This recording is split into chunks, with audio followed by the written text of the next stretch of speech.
Y bueno, en este domingo 25 de octubre nos estamos dando otro de esos gustos, el poder entrevistar a Guillermo Franchi de el movimiento Un Solo Uruguay, a quien le damos la bienvenida. Muy buenos días. Buen día, muchas gracias por la posibilidad de estar al aire ahí con ustedes. Es que, sin ninguna duda, lo que hay en la conspiración de los porteros es micrófono abierto para todo el mundo y democratización para todo el mundo, ¿no? Acá lo que tratamos de hacer todos los domingos, humildemente, es tratar de ponerle un pienso al descanso de los uruguayos y bueno, vuestra voz también nos será muy importante de tener. Me parece fundamental. La discusión y las diferentes visiones siempre son lo que enriquecen a cualquier sociedad. Siempre hay que contrastar para poder llegar a la mejor solución, que en definitiva es lo que la gente se merece, ¿no? Uh-huh. Guillermo, Leopoldo es mi nombre, presentarme primero que nada, y la primera pregunta, ¿cómo fue el nacimiento de este movimiento Un Solo Uruguay? Para todos aquellos que no lo saben, ¿no? Bueno, puede ser bastante largo de explicar. A ver. Pero voy a tratar de hacerlo lo más sencillo y lo más corto posible. Bien. A ver, podemos partir en el año 2008. 2008. El 2008 al 2014, sí, 2008 al 2014, para hacer un poco el preámbulo de el contexto. Cómo se genera. Exactamente. Del 2008 al 2014, podríamos hablar de básicamente en el gobierno de Mujica. Sí. Tuvimos una bonanza externa por los precios de los commodities, que obviamente como toda cuestión externa fue muy bien aprovechada acá en Uruguay. Hubo una explosión en lo que fue la producción de commodities, en la producción de soja, en la producción de trigo, en la producción ganadera, bueno, y un montón de factores que dinamizaron la economía a un punto que, bueno, se sigue hablando y se va a recordar como prácticamente una década de una bonanza inaudita. Uh-huh. A partir del 2014 la situación cambió rotundamente, porque los precios de esos commodities, o sea, de lo que produce Uruguay, no nos olvidemos que Uruguay tiene un mercado interno muy chico, claro. Un mercado interno de 3 millones de personas, 3 millones y algo de personas, entonces el 80% de lo que se produce a nivel agropecuario y en otros sectores también, el destino es la exportación. Uh-huh. La exportación a la cual Uruguay no influye en el precio por su bajo volumen, o sea, lo que es un montón para nosotros, ese 80% de saldo exportable, uh-huh, para los requerimientos de los mercados internacionales y del resto del mundo es nada. Uh-huh. Entonces somos absolutamente tomadores de precio. Bueno, a partir del 2014 la situación se revirtió, los valores bajaron a niveles muy buenos si los miramos históricamente, pero prácticamente a un 50% del valor que tuvimos en esos años de extrema bonanza. Uh-huh. Pero ¿qué pasa? En esos años de extrema bonanza lo que hubo fue un incremento, ya que los precios que se recibían y la rentabilidad de las empresas a nivel de la lechería, a nivel de la agricultura, a nivel de la ganadería eran muy buenos, se incrementaron mucho los costos. Subió la soja, pero subió el fertilizante, subió la soja, pero subió el combustible, subieron los fletes, subió la energía eléctrica, subieron todos los insumos necesarios para la producción. Uh-huh. ¿Qué pasa? Cuando se encaucha el río, cuando la creciente se termina y el río vuelve a su cauce normal, los costos quedaron por las nubes. Claro. Con un aparato estatal que cada vez necesitaba más recursos para cubrir justamente su presupuesto, que se había disparado a valores realmente insólitos. Entonces eso llevó a que durante todo el gobierno de Vázquez, el último gobierno de Tabaré Vázquez, uh-huh, la situación realmente se empezó a poner muy crítica. Se empezó a poner crítica a nivel productiva por esos altos costos y por esa menguada rentabilidad durante varios años, pero también para los sectores que van asociados a lo que es la producción agropecuaria en Uruguay. Estamos hablando del comercio, estamos hablando de los servicios, estamos hablando de los vendedores de repuestos, de vendedores de cubiertas, de las estaciones de servicio, exactamente o absolutamente de todos los servicios y de todos los rubros que de una forma u otra se vinculan con lo que es el motor genuino del país, que es la producción agropecuaria. Totalmente. Entonces se empieza a gestar a partir del 2014, capaz que no tanto, pero a partir del 2016 y 2017 se empezó a notar un malestar que iba creciendo, porque para el gobierno la situación seguía siendo excepcionalmente buena, cuando en realidad la rentabilidad se estaba desplomando, la gente se estaba fundiendo, las empresas se estaban cerrando y empezó a crecer el desempleo, empezó a crecer los asentamientos irregulares y la pobreza, sobre todo en el interior del país, algo a lo que no estábamos demasiado acostumbrados, ver gente hurgando en la basura o viviendo en asentamientos irregulares en los pueblos del interior. La verdad que no lo habíamos visto nunca.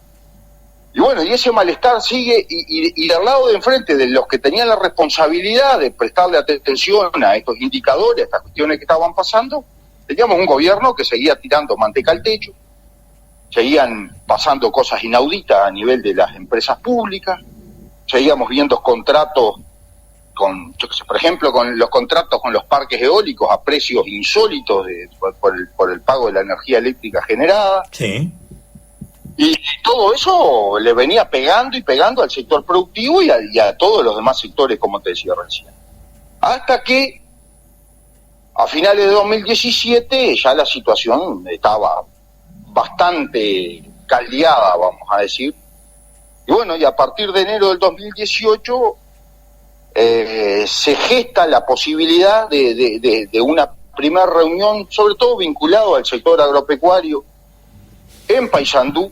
Ajá. Eso fue el 8 de enero del 2018, en la cual la intención era juntar 50, 60 productores para tener un pantallazo de todos los rubros y ver cómo venía la mano, verlo de primera mano, hablando directamente con la gente involucrada en la producción. Pero ¿qué pasa? Ese 8 de enero en Paysandú no fueron 60 productores a la reunión, fueron más de 500 personas. No dio la capacidad del local, que era la sociedad rural de Paysandú, en el local feria. No entró la gente, éramos más de 500 personas y había absolutamente todos los rubros del comercio, del turismo, de jubilados, maestras, amas de casa, transportistas, contratistas, y todos con la misma base de preocupación. O sea, problema de años de un retroceso permanente, y no viendo del otro lado además ninguna señal de que se entendiera cuál era el problema. No nos olvidemos que a fines del 2017 las principales gremiales agropecuarias del país, estoy hablando de Federación Rural, Cooperativas Agrarias Federadas, Asociación Rural del Uruguay, habían pedido una entrevista al presidente Vázquez, y la respuesta fue: en marzo te contesto cuando los recibo. Estamos hablando de diciembre del 2017 y Vázquez les contestaba que después de las vacaciones, en marzo, le iba a contestar cuándo los podía recibir. Ajá. Y bueno, y ahí además notamos una total inoperancia por parte de las gremiales que aceptaron esa respuesta y se quedaron todos quietitos. Y bueno, y yo creo que eso fue una de las gotas que derramó el vaso y que hizo que de esa reunión de 50 o 60 personas se juntaran más de 500, y que además fue tanta gente de tantos rubros que lo que se propuso fue, bueno, hagamos una reunión más en el centro del país. No nos olvidemos, la primera fue en Paysandú, tratar de ir a Durazno, dentro de 15 días, sin mirar si era sábado, domingo, lunes, feriado, lo que sea, dentro de 15 días nos volvemos a juntar en Durazno para tratar de abarcar más sectores y también en una especie de reunión y más gente de distintas zonas del país, por ejemplo el sur, el este, todos esos lugares que a Paysandú le quedaba lejos y no habían asistido. Se generó un tsunami, se generó una expectativa bárbara, y bueno, y lo que pensábamos otra vez, lo que iba a ser una reunión, si en Paysandú habían sido 500, quizás íbamos a ser 1.500 personas de todo el país, se transformó en un acto de lanzamiento del movimiento, por cómo fue creciendo en los días previos a ese 18 de enero, se transformó en la manifestación más grande de las últimas décadas del Uruguay, que fue un martes a las 4 de la tarde en un campo en Durazno con 40 grados de temperatura, más de 65.000 personas, claro. De las que pudieron llegar porque muchas quedaron en la ruta. Y bueno, claro. Y ahí fue donde indudablemente, con la preocupación de toda la gente, y en ese acto que fue absolutamente masivo, se le da el puntapié inicial a lo que ha sido el movimiento y el trabajo del movimiento en estos 3 años prácticamente. Uh-huh. ¿Y han logrado revertir algo de todo esto? Mirá, los logros que nosotros podemos contabilizar son poco tangibles. Ajá. Porque en realidad no, ¿qué pasa? El movimiento no es corporativo, el movimiento no es sectorial, ni siquiera es agropecuario. Uh-huh. No es de la lechería, no es de la agricultura, no es de la ganadería, ni siquiera de todos los rubros agropecuarios juntos. Entonces, acá, cuando hablamos de lo que se ha logrado, tenemos que tener en cuenta a quién involucra, y a lo que involucra el movimiento, y la gente que comparte, que participa, que apoya, que discute, que aporta al movimiento. Es de absolutamente todos los sectores de la actividad privada. Claro.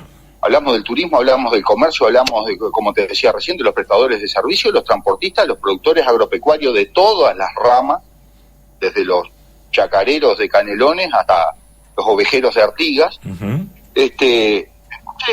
A ver, yo te puedo decir cuáles son los grandes logros del movimiento, y por ejemplo, que no son suficientes, ¿no? Porque no son las cuestiones que nosotros planteamos y que seguimos reclamando hoy como problemáticas. Pero, por ejemplo, desde diciembre de 2017, el gasoil nunca más subió de precio, claro, hasta el día de hoy. Claro. Es verdad, hay una cosa que es real. Nosotros decíamos que 40 pesos con 40, el gasoil es carísimo y es el más caro de toda América. Uh-huh. Y hoy sigue estando a 40 con 40. Está bien, no subió, pero tampoco bajó. Está, pero entonces, el petróleo y todo lo demás ha bajado en el mundo, digo. Entonces, uno de los grandes problemas que tiene Venezuela ahora es justamente ese, ¿no? Bueno, por supuesto, Venezuela tiene 32 millones de problemas. Uno de los que tiene justamente es eso, aparte de todo el desmantelamiento del aparato productivo venezolano que están importando petróleo, increíble. Sí. Pero bueno, centrémonos a Uruguay, en los problemas locales. Está bien. No, a ver, no te estoy retando, te estoy diciendo que si bien, a ver, estaba prevista la suba sucesiva de los combustibles por el afán recaudatorio que tienen los gobiernos de turno para cubrir el monstruoso déficit fiscal que le genera la operativa estatal. Claro. En Uruguay somos 3 millones de personas. Y hay más de 500.000 de personas que come todos los días, vive, disfruta, estudia, paga su salud, del Estado. Uh-huh. Entonces, cuando vos tenés que prácticamente un 20, un 25% depende y vive del Estado, ¿qué genera el Estado?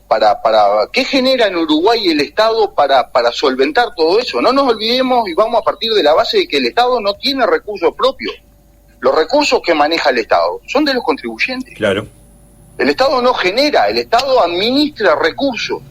Y es más, no solo no genera, sino que dilapida recursos de los contribuyentes, por ejemplo, lo que fue el caso de ANCAP, con la pérdida de 800 millones de dólares y luego la recapitalización de 1.000 millones de dólares. Uh-huh. Entonces, el malestar en el sector privado es muy grande, y era muy grande en aquel momento, y lo que intentó el movimiento fue poner los temas que no se estaban discutiendo. A ver, acordémonos, capaz que yo no sé si da para tener tanta memoria, yo me acuerdo muy bien, pero Dale. Uno prendía un informativo a fines del 2017 o en enero del 2018, sí, Y los informativos pasaban, los informativos de la televisión, pasaban la mayor parte de su programación en hablar de lo bien que estaba el turismo, de cuántos cruceros habían llegado al Uruguay, y había un aparato productivo con la lengua afuera, con la pérdida y el cierre de más de 20.000 empresas, con la pérdida de más de 60.000 puestos de trabajo. Uh-huh. Entonces decís vos, acá hay algo que no se está entendiendo, acá no estamos cayendo en un pozo y nadie le da pelota de los que realmente tienen que darle bola a esto y decir, bueno, muchachos, a ver, estamos teniendo problemas de desempleo, estamos teniendo problemas de pobreza, estamos teniendo problemas de todo tipo, prestémosle un poco de atención. Bueno, yo, como nadie hablaba eso, creo que la gente, y esto fue absolutamente la gente, porque no nos olvidemos que de arranque éramos los autoconvocados, porque en realidad acá no había partido político atrás, no había, como te decía hoy, no había una gremial, no había un rubro atrás, sino que fue absolutamente libre. Uh-huh. Y bueno, y esa preocupación de todo el sector privado, desde el industrial al productor más chico, se concentró en Durazno, se formó la estructura básica que sigue funcionando hasta el día de hoy del movimiento, y bueno, y ahí se plantearon un montón de reivindicaciones.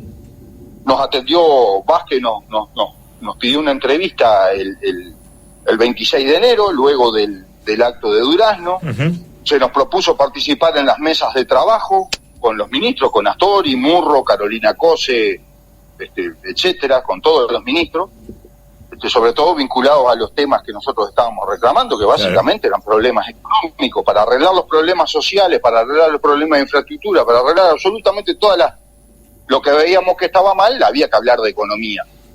Y bueno, y ahí participamos hasta que indudablemente molestamos demasiado porque decíamos verdades que no se querían reconocer. Yo creo que el Frente Amplio las termina reconociendo después que pierde las elecciones. Uh-huh.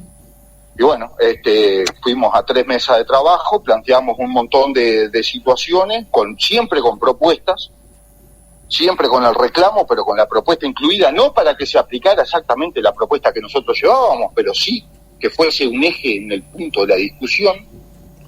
Y bueno, generamos mucha molestia, generamos, por decirlo, lo que estábamos viviendo, ¿no? Claro. Nosotros todos los diagnósticos que presentamos y todas las situaciones que presentamos no se las encargamos a ninguna consultoría. Uh-huh. No fuimos a hablar con ninguna empresa que nos evaluara cuánto era el sobreprecio en los combustibles, cuánto era el desempleo, cuánto era la pobreza, cuánto era las empresas que habían cerrado. Nosotros íbamos con la realidad sacadas, además de los datos oficiales del Banco Central, del BPS, del Instituto Nacional de Estadística, etc. Bueno, generamos mucho rechazo. Yo creo que ahí el Frente Amplio cometió un grave error para ellos, que fue ponernos en la vereda de la oposición. Claro. Nosotros, la oposición más dura que había en ese momento, lejos de los partidos políticos, lejos de lo que es los blancos, los colorados, etcétera. En ese momento que estaban todos callados la boca, la única oposición real que había al régimen económico que teníamos y cómo se iba encarando la política económica en Uruguay era el movimiento. Claro. Y lo fue durante todo 2018 y hasta mediados de 2019, donde arrancan las campañas electorales, y bueno, y ahí empezamos a escuchar nuevamente, sobre todo en los partidos que hoy gobiernan, muchas cosas de las que nosotros veníamos diciendo desde enero del 18, ¿no? No nos olvidemos que estábamos prácticamente en enero del 2018, porque mucha gente dice que la intencionalidad política que tuvo el movimiento, que en realidad no tuvo ninguna, porque si hubiésemos tenido una intencionalidad política no hubiésemos presentado como partido político a las elecciones. Claro. Además, largamos todos esos reclamos y todas esas propuestas en enero de 2018, 2 años antes prácticamente de cualquier elección nacional. Uh-huh. Y bueno, eso básicamente fue el inicio y fue lo que se ha mantenido hasta ahora, tratando siempre, como te decía, de reclamar por lo que nos parece que está mal, pero además de ir con una propuesta, por lo menos para empezar a discutir. Y bueno, lamentablemente en el gobierno anterior no pudimos discutir mucho. Lo que te decía, quizás los logros más grandes fue, o son hasta el día de hoy, el precio del gasoil.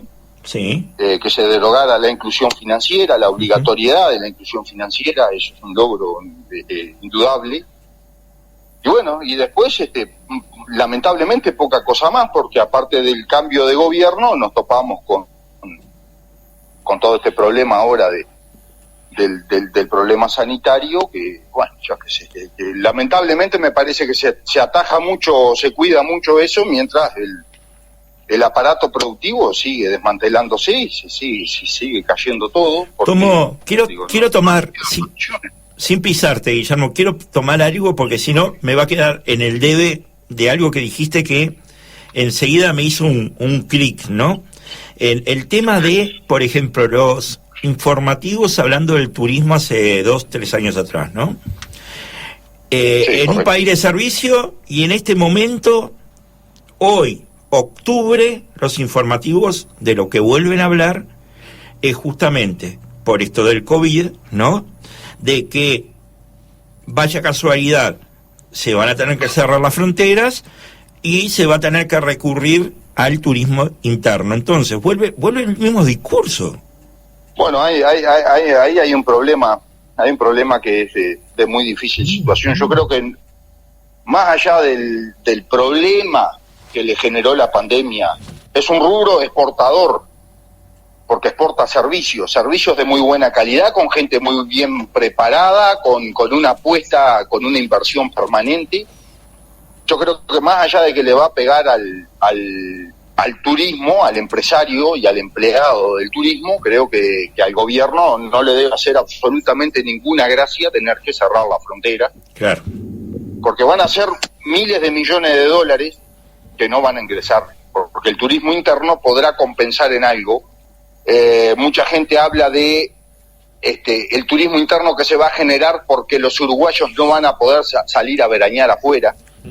Pero no nos olvidemos que en Uruguay verañar es tan caro que era más barato irse 10 días a un all inclusive en Brasil que ir una semana a alquilar un rancho en la Coronilla.